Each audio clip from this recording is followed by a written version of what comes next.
Baik, kita langsung saja beralih ke Pak Heri ya, terkait dengan kurikulumnya. Kepada Pak Heri, waktu kami berikan. Ceria ya Pak Heri ini. Oh. Terima kasih Mas Iwang. Suara saya terdengar? Sangat bagus. Sangat bagus.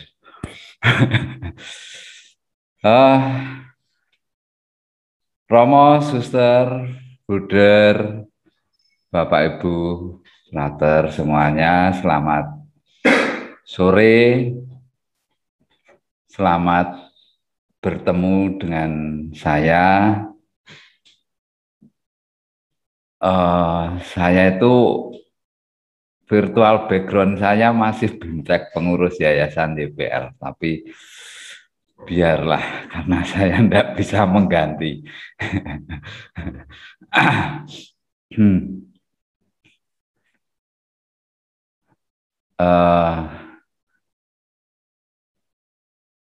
Hasil dari riset satu jiwa dalam saudara yang kami lakukan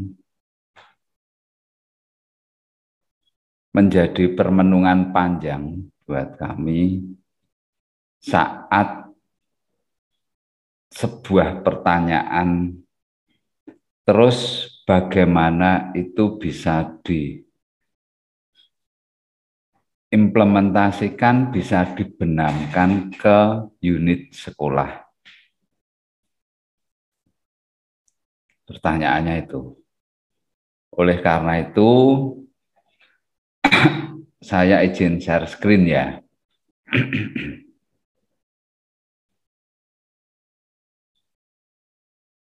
Ya, aduh.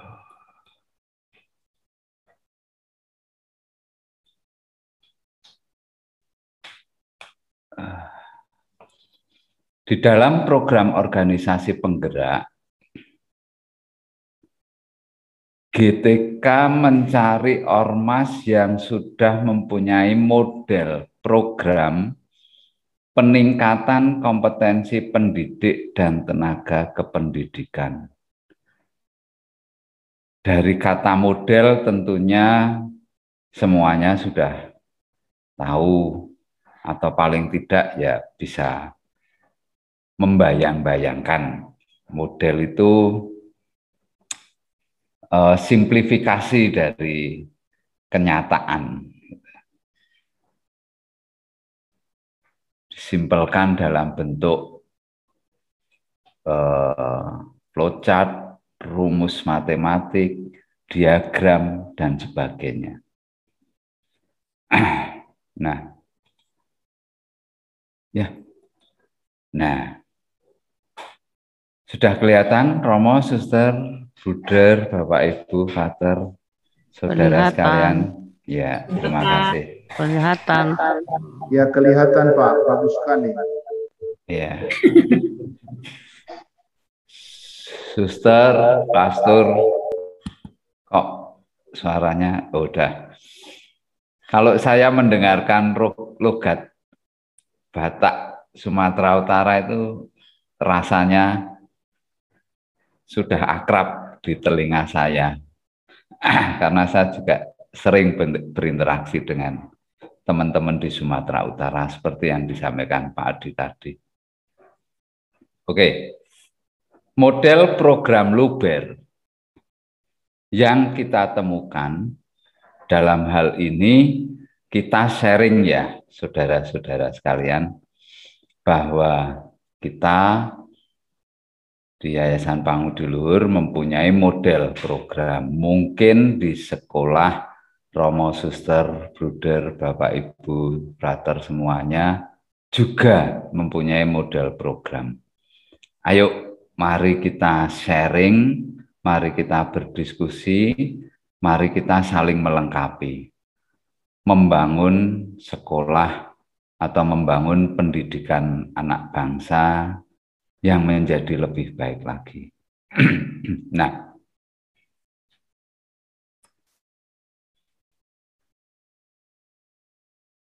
pendekatan budaya setelah kami riset dan kami temukan ini menjadi titik sentral. Dan ternyata bahwa kurikulum itu adalah budaya dari suatu lokasi atau dari suatu daerah atau dari suatu negara. Kalau kita diminta atau saat melamar pekerjaan, tiap kita mempunyai kurikulum vitae. Di situ menceritakan tentang diri kita kan. Yang baik-baik yang diceritakan. Yang jelek enggak diceritakan. Di kurikulum vitae itu. Kurikulum itu berbicara tentang diri kita. Tentang lokal jenius dari sekolah kita masing-masing. Nah, ternyata di gereja Katolik misionaris itu membawa kurikulumnya masing-masing. Di modul kurikulum yang nanti akan kita berikan atau kita latihkan kepada fasilitator yang sudah Romo, Suster, Bruder, Frater, Bapak, Ibu, Saudara tunjuk dari kepala sekolah, itu nanti akan kita sampaikan, kita latihkan, kemudian untuk kepala sekolah, di diklat kepala sekolah dan diklat instruktur, itu nanti akan kita sampaikan. Dan kami mohon kerjasama untuk Romo, Suster, Bruder, Bapak, Ibu, Frater untuk menanyakan kepada para kepala sekolah, kepada para instruktur, kemarin diklatnya dapat apa, macam-macam gitulah. Nah,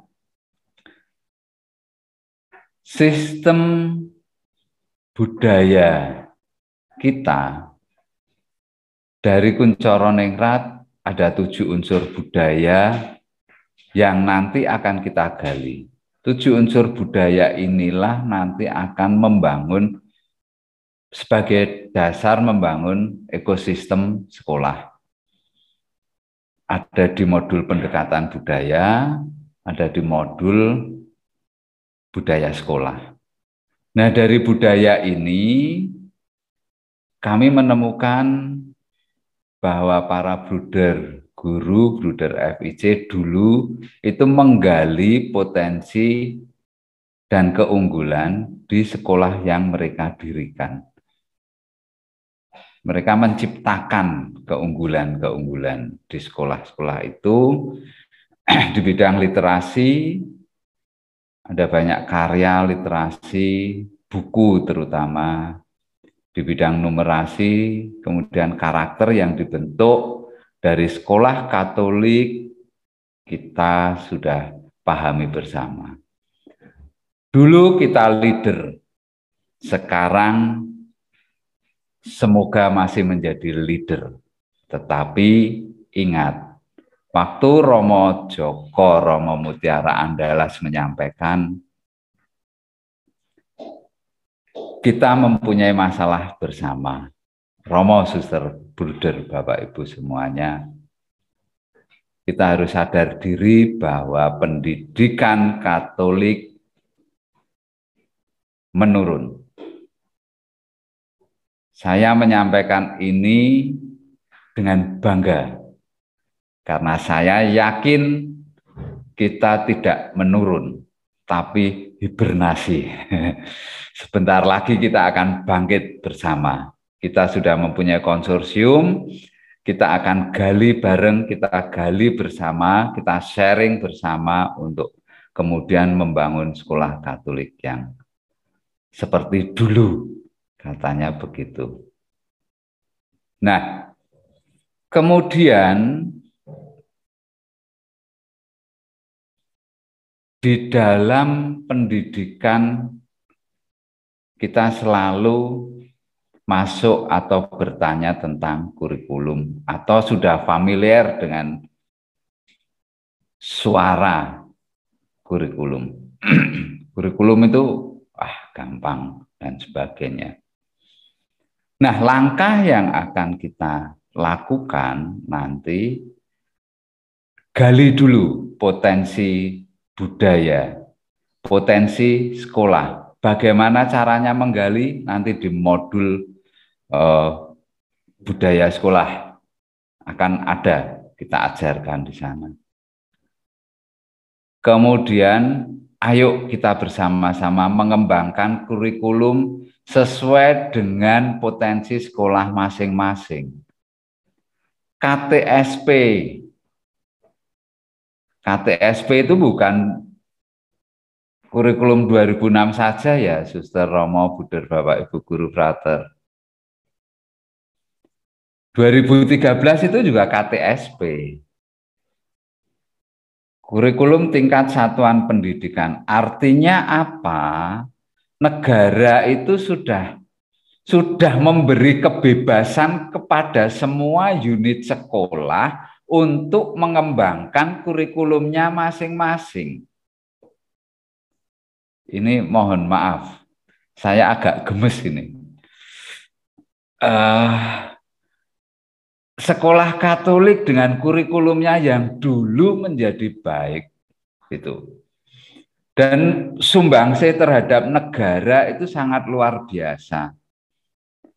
Bahwa dulu pemerintah Hindia Belanda mempunyai kurikulum sendiri dan para misionaris itu membawa kurikulumnya sendiri dan bisa berdampingan, ya itu yang seharusnya kita pahami. Dan negara membuka keran selebar-lebarnya, kembangkanlah kurikulum tingkat satuan pendidikan. Sekarang lebih enak lagi dengan Merdeka Belajar. Yang ada hanya asesmen kompetensi minimal atau asesmen berbasis komputer, asesmen nasional berbasis komputer. Tapi di situ mengandung konsekuensi yang berat. Asesmen kompetensi minimal, kelihatannya minimal, tetapi yang ingin disasar oleh Mas Nadiem adalah critical thinking di literasi, numerasi, dan karakter. Tadi sudah dibahas oleh Mas Hendy, critical thinking yang kita pakai modelnya Thayer.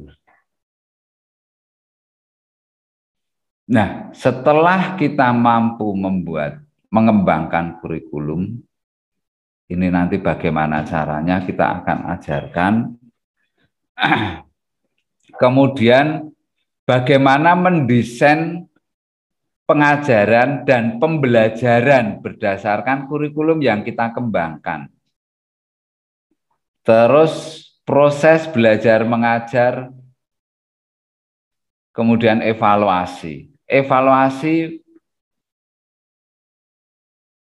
kami menemukan bahwa para bruder, guru, juga melakukan evaluasi pembelajaran dan evaluasi kurikulum. Dan ini sangat-sangat sesuai dengan teori kurikulum, bahwa kurikulum dan teori evaluasi ya, evaluasi program. Semua harus dievaluasi. Kalau ada orang yang mengatakan bahwa ganti menteri, ganti kurikulum, bolehlah, benar. Tetapi bukan itu. Bahwa kurikulum harus dievaluasi dan harus diganti karena memang dunia berubah dengan cepatnya. Nah, yang mau kita sasar siapa? Yang mau kita sasar kan anak didik kita. Di dalam model program Luber, literasi unggul berkarakter, apa yang kita buat ini semuanya harus berdampak pada seluruh sivitas akademika sekolahan. Berdampak pada kepala sekolah, berdampak pada guru, berdampak pada siswa, berdampak pada orang tua, berdampak pada masyarakat. Yang diukur oleh negara dengan ANBK adalah dampak literasi, numerasi, karakter pada siswa. Artinya siswa yang menjadi subjek pendidikan. Kami banyak berdiskusi dengan saya takut kalau menyebut teman karena mereka para guru besar. Profesor Hamid Hasan itu pembuat kurikulum 2013, Romo, Suster, Bapak Ibu nanti saat kuliah umum akan tahu siapa sih Profesor Hamid Hasan, seperti apa. Itu yang menjadikan Romo, Suster, Bapak Ibu, Bruder kebingungan dengan kurikulum 2013. Tapi kalau bertemu sendiri dengan beliau, tahu apa yang mau dicapai di kurikulum 2013 tersebut. Tetapi ya karena jalurnya panjang, maka agak kesulitan. Nah, sekarang jalur kita pendek. Kami menularkan ke Romo, Suster, Bapak, Ibu semuanya, Bruder, dan kita mari berdiskusi, mari saling berbagi, untuk kemudian kita menjalin sebuah jejaring yang solid. Ada 144 sekolah yang kita intervensi. Artinya nanti kita mempunyai 144 desain kurikulum dari setiap sekolah. Bayangkan, negara hanya punya satu kurikulum, tetapi kita ada 144. Dan jika di tahun 2022 itu nanti kita bukukan dan kita bagikan ke 144 dan 15 anggota konsorsium, artinya betapa kayanya kita dengan bisa mempelajari kurikulum di sekolah-sekolah yang lain. Bisa kita pakai sebagai studi banding.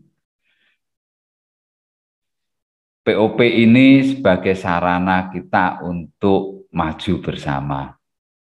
Romo, Suster, Bapak, Ibu, Bruder. Begitu ya, model program Luber semacam ini. Tentunya tidak asing pada bagian proses pembelajaran, evaluasi, mungkin yang agak asing di evaluasi kurikulum. Kemudian bagaimana mengembangkan kurikulum. Dari pemerintah yang ada buku 1, 2, dan 3. Tetapi kiranya masih harus dipertajam dengan model kurikulum yang mau kita pakai yang mana sih? Subjek akademik, humanistik, ilmu pengetahuan dan teknologi, atau rekonstruksi sosial modelnya? Yang mana yang mau kita pakai? Kemudian model manajemen kurikulumnya bagaimana? Apakah top down atau down top atau bottom up atau grassroots? Ya nanti kita akan coba perdalam lagi di sana. Kemudian kalau tadi Mas Hendy sudah menyampaikan tentang core values, mungkin Romo, Suster, Bapak, Ibu, Bruder, Frater bertanya, terus core value itu bagaimana membenamkan di sekolah? Bagi sekolah-sekolah yang terkenal, favorit, Enggak masalah muridnya masih banyak, anak-anaknya pinter, menjadi rujukan orang tua untuk menyekolahkan anaknya di situ. Tetapi sekolah kita kan tidak hanya sekolah di kota yang terkenal, ada misi-misi di sekolah pedalaman.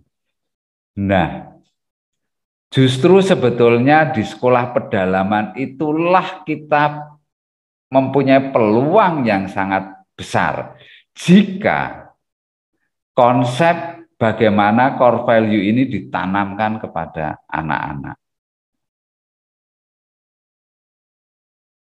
Pangudi Luhur SDPL Bernardus, SMP PL Domenico Savio. Nilai yang ditanamkan kepada kami sangat kuat. Dan ketiga anak saya juga saya sekolahkan di Pangudi Luhur. Sekolah warisan, bilangnya seperti itu. Nah, core value ini harus menjadi standar kompetensi lulusan. Dan ini adalah 8 SNP yang diterapkan pemerintah. Syarat sekolah macam ini. Yang diakreditasi ya seperti ini. Perkara ini dirubah bentuknya seperti apa? Ya seperti ini isinya. Pengelolaan, PTK, pendidik tenaga kependidikan, sarpras, pembiayaan, ini manajemen di sekolah. Kemudian isi proses penilaian inilah di kurikulum dan pembelajaran. Tujuannya untuk sama-sama menentukan standar kompetensi lulusan anak didik kita. Basicnya apa? Core value. Di proses kurikulum dan pembelajarannya apa? Core value harus masuk di situ. Terus apa dan bagaimana? Itu menjadi pertanyaan yang selanjutnya. Lah, terus apa yang harus diajarkan kepada anak-anak? Pertanyaan apa yang harus diajarkan? Ya core value. Betul, core value. Betul. Ini yang harus kita pahami bersama. Terus lah kan kita memakai kurikulumnya pemerintah. Ya, ingat, KTSP, kurikulum tingkat satuan pendidikan. Kita tidak boleh meninggalkan kurikulum yang dibuat oleh Kemendikbudristek. Tetapi kita bisa mengembangkan di sana. Terus bagaimana cara menjawab pertanyaan apa itu tadi? Apa yang harus diajarkan core value? Terus bagaimana cara membenamkan core value itu kepada anak-anak? Pertanyaan apa ini adalah basic pertanyaan dari kurikulum. Jadi kurikulum itu berbicara tentang what, apa yang akan diajarkan anak-anak, yang diajarkan kepada anak-anak untuk menghadapi abad 21. 2045 Indonesia akan berusia 100 tahun, generasi emas, Indonesia emas. Anak kita yang SMP itu akan menggantikan kita semua. Terus tanggung jawab kita untuk membekali anak-anak kita di 2045 apa?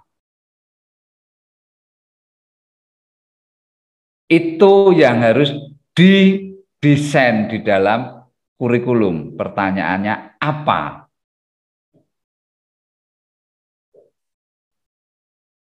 Orang bilang 2045, 2030, 2045 Indonesia mendapat bonus demografi.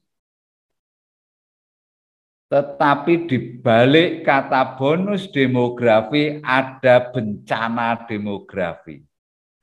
Bonus demografi akan menjadi bonus jika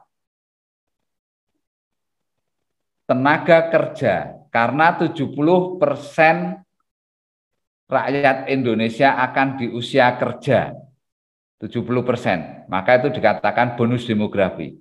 Tapi jika anak-anak kita tidak bisa bekerja, tidak bisa menciptakan pekerjaan, tidak bisa bersaing di dalam bekerja, akan menjadi bencana demografi.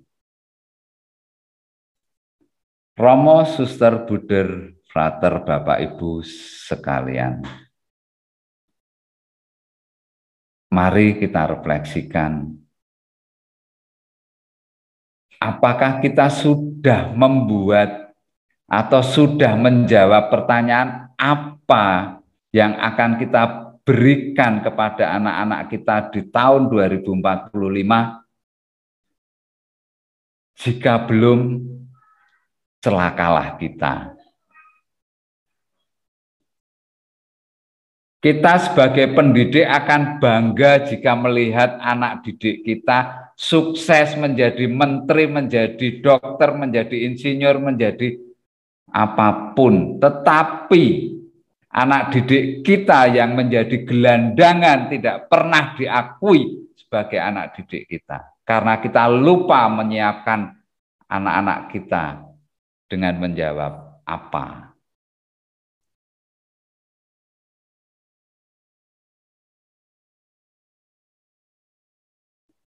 Pertanyaan how, bagaimana kita membenamkan atau mengajarkan core value itu kepada anak didik kita.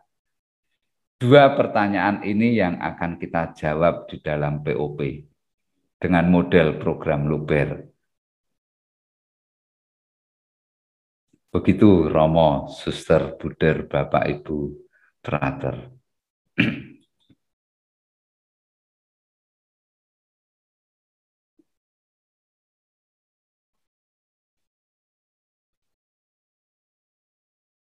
Nah, Romo, Buder, Suster, Bapak, Ibu, Frater semuanya, tolong ya, bekerja sama juga nanti kita bersama-sama untuk mengawal di training of trainer, diklat kepala sekolah, diklat instruktur sekolah. Tugas berat nanti di diklat kepala sekolah, karena kami akan membimbing, bukan karena kami membimbingnya jadi berat, itu tidak, tetapi kami akan ajarkan untuk mendesain kurikulum, menggali potensi budaya, mendesain instruksional, kemudian cara mengevaluasi kurikulum, cara mengevaluasi. Kalau untuk pembelajarannya, oke lah, ikuti punya negara, nggak apa-apa. Tapi cara mengembangkan kurikulum, cara menggali potensi lokal, cara mendesain instruksionalnya, cara mengevaluasi kurikulumnya, ini menjadi bagian penting. Dan di situ ada tugas-tugas yang berat. Karena kami akan memberi tugas dengan kajian ilmiah. Semua harus dikaji secara ilmiah. Nah,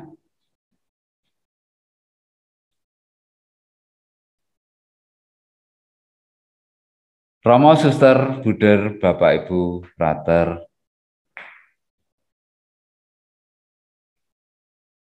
satu yang harus kita pahami, dan ini menjadi tantangan, change or die.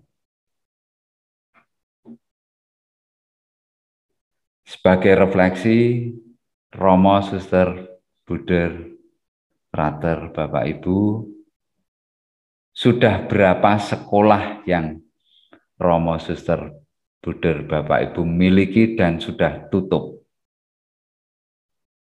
Ada berapa banyak sekolah yang harus disubsidi?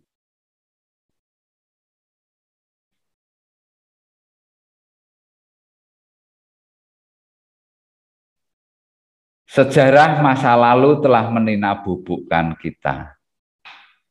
Pendidikan yang kita bangun luar biasa.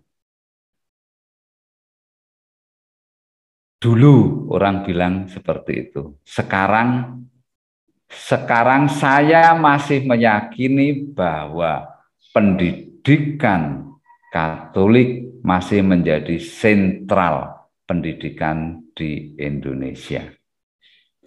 Cuman kita tidak mau berubah menghadapi perubahan dunia yang semakin tidak jelas.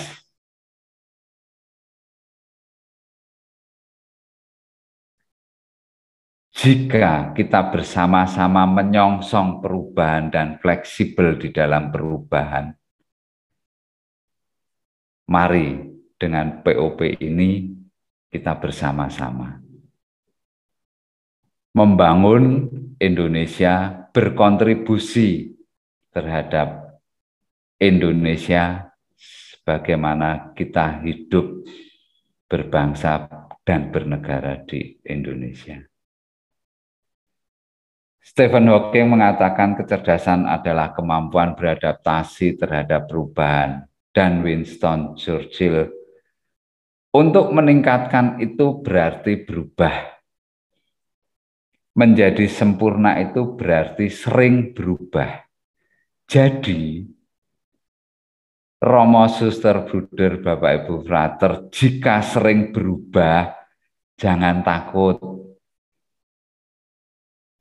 Karena itu bagian dari untuk meningkatkan kualitas pendidikan kita, untuk meningkatkan kapabilitas diri kita. Bukan berarti sekarang A, besok B. Kalau orang Jawa bilang, bukan berarti mencela-mencele. Tidak, tentunya perubahannya adalah perubahan yang konstruktif.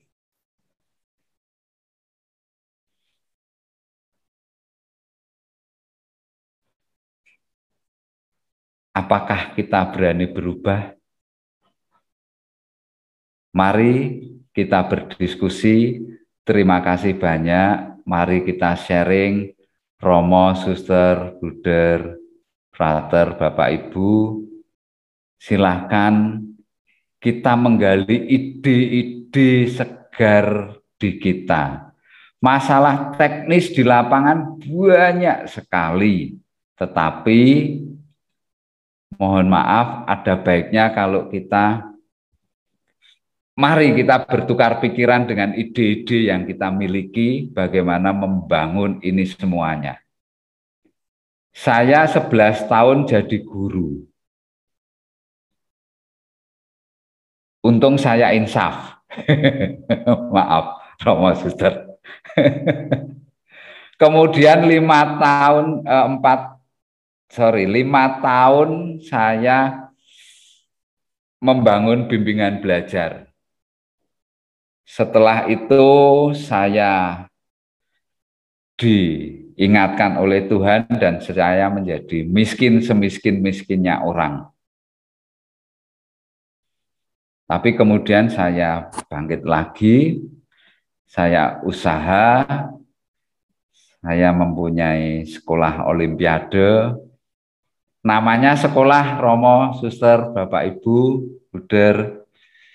Saya pelatihnya, saya guru fisika, Romo.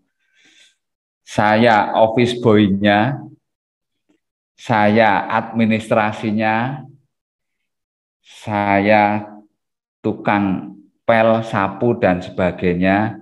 Hanya satu yang tidak saya kerjakan, administrasi keuangan. Itu di istri saya. Jadi saya sendirian.